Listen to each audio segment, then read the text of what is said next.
नमस्कार। आप देख रहे हैं बुलंद आवाज पूजा सिंह के साथ। दोस्तों, हाजिर हूं एक नया वीडियो लेकर। जैसा कि आप लोगों ने थंबनेल में पढ़ लिया होगा कि मैंने थंबनेल में लिखा है कि भाजपा या सपा किसके मुहरे पीटेगी बसपा।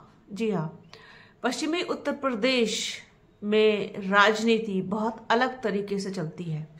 पश्चिमी उत्तर प्रदेश की राजनीति को साधने के लिए बसपा सुप्रीमो मायावती ने भी अब अपनी बिसात बिछाना शुरू कर दिया है, अपने मोहरे सेट करना शुरू कर दिया है। जानकार कहते हैं कि 6 दिसंबर का जो कार्यक्रम है नोएडा का, वो उसी का हिस्सा है।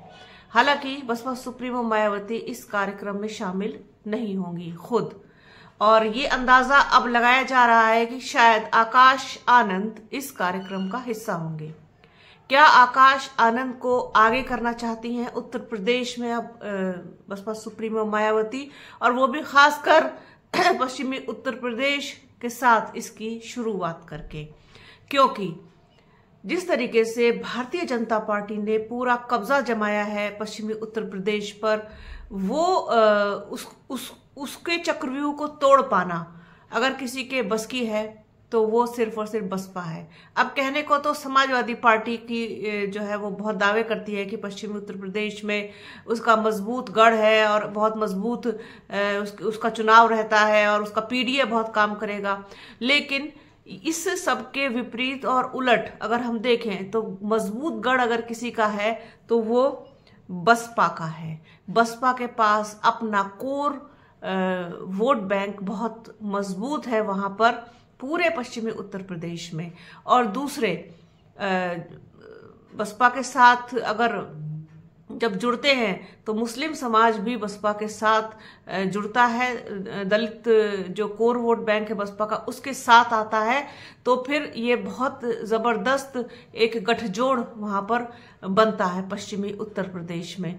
पश्चिमी उत्तर प्रदेश में जब से रालोद भाजपा के साथ गई है तो वहां अब मुसलमान जो रालोद के साथ होता था, रालोद के साथ जाने में मुस्लिम समाज को कोई प्रॉब्लम नहीं होती थी, वो अब थोड़ा असहज महसूस करने लगा है, क्योंकि जयंत चौधरी ने विलय कर लिया रालोद का भारतीय जनता पार्टी के साथ। तो जाट वोट बैंक भी वहां पर थोड़ा नाराज, जो कोर जाट वोट बैंक है वो भी नाराज दिखाई दिया जयंत चौधरी से। अब कितना नाराज है कितना नहीं है, बाद में मान जाता है, एन वक्त में मान जाता है, वो चीजें एक अलग हो जाती हैं। लेकिन फिलहाल समीकरण बदलने के लिए एक ऐसे गठजोड़ की जरूरत है जो एन चुनाव तक बदले नहीं, जो निर्णय उसने ले लिया है उस पर वो टिका रहे। तो ऐसा जो गठजोड़ है वो बीएसपी के पास है। और इस पर जानकार क्या कहते हैं आइए आपको बताते हैं। उत्तर प्रदेश की राजनीति एक बार फिर करवट बदल रही है। 2027 का चुनावी रण अभी दूर है, लेकिन राजनीतिक खेमों में रणनीतियां बननी शुरू हो गई हैं। कुछ दिनों पहले तक सियासी जानकार मान रहे थे कि यूपी में मुख्य चुनावी मुकाबला केवल योगी आदित्यनाथ और अखिलेश यादव के बीच है। लेकिन बीते 9 अक्टूबर को प्रदेश की राजधानी लखनऊ में हुई एक रैली और उसके बाद कहानी पूरी पलट गई। रैली थी BSP chief Baspa supremo Mayawati की, जिसमें उमड़ी भीड़ ने दमदार तरीके से ये बता दिया कि 2027 के मुकाबले में उनकी नेता भी मजबूती से टक्कर देने को तैयार हैं। जितने भी समीकरण उत्तर प्रदेश की राजनीति को लेकर बन रहे थे, इस रैली के बाद वो बदल गए। इस रैली को अभी 2 महीने भी नहीं बीते कि बसपा सुप्रीमो मायावती ने फिर से यूपी का सियासी पारा बढ़ाने की तैयारी कर ली है। दरअसल डॉक्टर बी आर अम्बेडकर के परिनिर्वाण दिवस यानी 6 दिसंबर को नोएडा में दलित प्रेरणा स्थल पर मायावती एक श्रद्धांजलि सभा करने जा रही हैं। जानकार मान रहे हैं कि कांशीराम के परिनिर्वाण दिवस पर लखनऊ में 9 अक्टूबर को हुई रैली के बाद ये दूसरा मौका होगा जब मायावती यूपी की राजनीति में अपनी ताकत का एहसास कराएंगी। पश्चिमी उत्तर प्रदेश के सभी 6 मंडलों में नेताओं और कार्यकर्ताओं सहित बीएसपी समर्थकों ने श्रद्धांजलि सभा में शामिल होने के लिए तैयारियां पूरे जोर शोर से कर दी हैं, चल रही हैं तैयारियां। जैसा कि मैं आप लोगों को लगातार अपडेट दे रही हूं, 6 दिसंबर यानी कि परसों ही वो कार्यक्रम, वो श्रद्धांजलि सभा आयोजित होने जा रही है लखनऊ में और नोएडा में। बसपा सुप्रीमो मायावती इन दोनों में से किसी जगह पर खुद शामिल नहीं होंगी, लेकिन उन्होंने गाइडलाइंस पहले ही बता दी थी अपने सारे कार्यकर्ताओं को, अपने सारे पदाधिकारियों को, अपने नेताओं को कि कहां पर कैसे क्या कुछ आयोजित करना है, तो उसी हिसाब से होगा। अब सवाल उठता है कि लखनऊ की रैली में सपा मुखिया अखिलेश यादव पर गरम और सीएम योगी आदित्यनाथ पर नरम रुख अपनाने वाली मायावती के तेवर अब कैसे रहेंगे? क्या नोएडा में भी लखनऊ की रैली जैसा लोगों का हुजूम नजर आएगा? उत्तर प्रदेश की राजनीति पर पैनी नजर रखने वाले वरिष्ठ पत्रकार एसएम कासिम बताते हैं कि मायावती लगभग 14 साल के बाद जो है इतना बड़ा आयोजन कोई नोएडा में करने जा रही है। हालांकि अब तक ये था कि मायावती इस कार्यक्रम में खुद शामिल होंगी बसपा सुप्रीमो, लेकिन अब नहीं हो रही। लेकिन कार्यक्रम वहां पर बहुत सालों बाद इतना बड़ा आयोजित होने जा रहा है। इससे पहले वो 2011 में वहां गई थी जब उसका उद्घाटन किया था। ऐसे में पश्चिमी उत्तर प्रदेश के कार्यकर्ताओं में एक अलग ही उत्साह भी देखने को मिलेगा, क्योंकि बीएसपी एक लंबे समय के बाद यहां पर कोई कार्यक्रम इस तरीके से करने जा रही है। और बसपा सुप्रीमो मायावती ने खुद आह्वान किया है कि बड़ी से बड़ी संख्या में यहां पर लोग पहुंचे और बाबा साहेब को श्रद्धांजलि अर्पित करें। वो बताते हैं कि मायावती के इस कार्यक्रम का दूसरा पहलू ये भी है कि पश्चिमी उत्तर प्रदेश की विधानसभाओं में यादव वोट ना के बराबर है। उदाहरण के तौर पर सहारनपुर को ले लीजिए। सहारनपुर में शायद ही कोई ऐसी विधानसभा मिले जिसमें 2000 यादव वोट हो। बागपत चलिए तो केवल बागपत विधानसभा में 2 से 3000 यादव वोट है। इसके अलावा बिजनौर में यादव नहीं है, नगीना में यादव नहीं, मुजफ्फरनगर में यादव नहीं, मेरठ में यादव नहीं। पश्चिमी उत्तर प्रदेश में ज्यादातर विधानसभाओं का यही हाल है।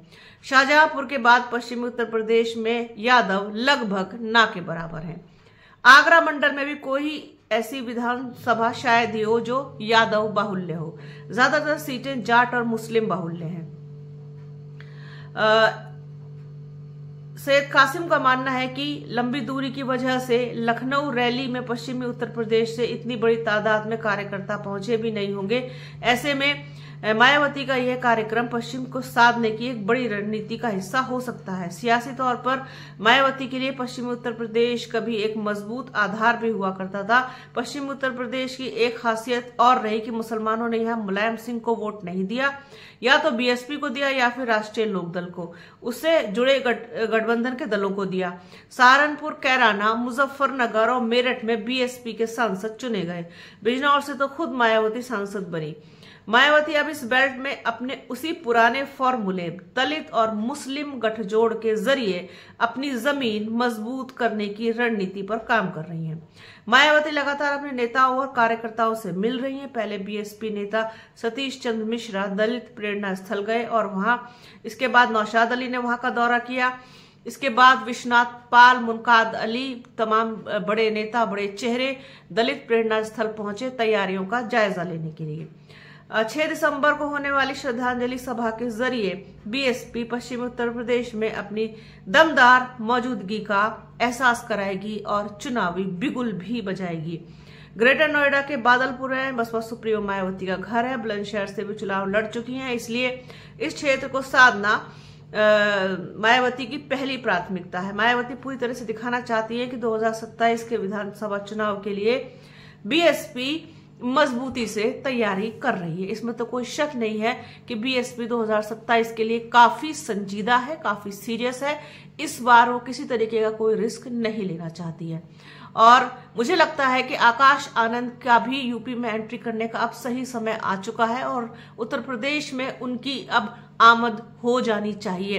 पश्चिमी उत्तर प्रदेश को साधना बसपा के लिए बेहद जरूरी और बेहद खास है, क्योंकि एक बड़ा आधार बसपा का पश्चिमी उत्तर प्रदेश में है और उसमें उनको कुछ लोगों को, कुछ समाज को एड ऑन करने की जरूरत है, जिसके बाद ये गठजोड़ आप बहुत मजबूती से बनता हुआ देखेंगे। तो मुझे लगा कि इस पर बात करनी चाहिए, इस पर चर्चा करनी चाहिए आप लोगों के साथ शेयर करना चाहिए कि किसको मात देगी, क्या भाजपा का नुकसान करेगी पश्चिमी उत्तर प्रदेश में बसपा, या फिर समाजवादी पार्टी को गहरा आघात पहुंचाएगी, क्योंकि जो गठजोड़ बसपा के पास है वो समाजवादी पार्टी के पास नहीं है फिलहाल, पश्चिमी उत्तर प्रदेश की अगर बात करें तो आज के इस वीडियो में फिलहाल इतना ही।